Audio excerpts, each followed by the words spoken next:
அவருடைய தூதர் ஸல்லல்லாஹு அலைஹி வஸல்லம் அவர்கள் சொன்னார்கள், யாரை அல்லாஹ் நேசிக்கிறானோ அல்லது எந்த ஒரு சமூகத்தை அல்லாஹ் நேசிக்கிறானோ அவர்களை அல்லாஹ் என்ன செய்வான்?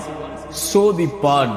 ஆதம் அலைஹிஸ்ஸலாம் முதற்கொண்டு அல்லாஹ்வுடைய தூதர் முஹம்மது ரசூலுல்லாஹ் ஸல்லல்லாஹு அலைஹி வஸல்லம் வரை எல்லா நபிமார்களையும் ரசூல்மார்களையும் அல்லாஹ் சோதித்திருக்கிறான். இறை நம்பிக்கை கொண்டவர்களுக்கு சோதனை 3 காரணங்களுக்காக கொடுக்கப்படுகிறது. ஒன்று, அவர்களை பிரித்தறிவதற்காக. அல்லாஹ் குர்ஆனிலே கேட்கிறான், ஈமான் கொண்டோம் என்று சொல்லிவிட்டாலே அல்லாஹ் உங்களை சோதிக்காமல் விட்டுவிடுவான் என்று எண்ணிக்கொண்டீர்களா? உங்களுக்கு முன்னுள்ளவர்களையும் அல்லாஹ் சோதித்திருக்கிறான், உங்களையும் சோதிப்பான். உங்களில் யார் உண்மையாளர்கள், உங்களில் யார் பொய்யர்கள் என்று அல்லாஹ் பிரித்தறிவதற்காக. இரண்டாவது, தூய்மைப்படுத்துவதற்காக. பாவங்களிலிருந்து அவர்களை தூய்மைப்படுத்தி அல்லாஹ்வின் பக்கம் நெருக்கமாக்கி பாவம் இல்லாதவராக மாற்றி அல்லாஹ்விடத்தில் அவரை நெருங்குவதற்குரிய வழிகளுக்காக அல்லாஹ் சோதனைகளை கொடுப்பான். அல்லாஹ்வுடைய தூதர் ஸல்லல்லாஹு அலைஹி வஸல்லம் சொன்னார்கள், இறை நம்பிக்கை கொண்டவனுக்கு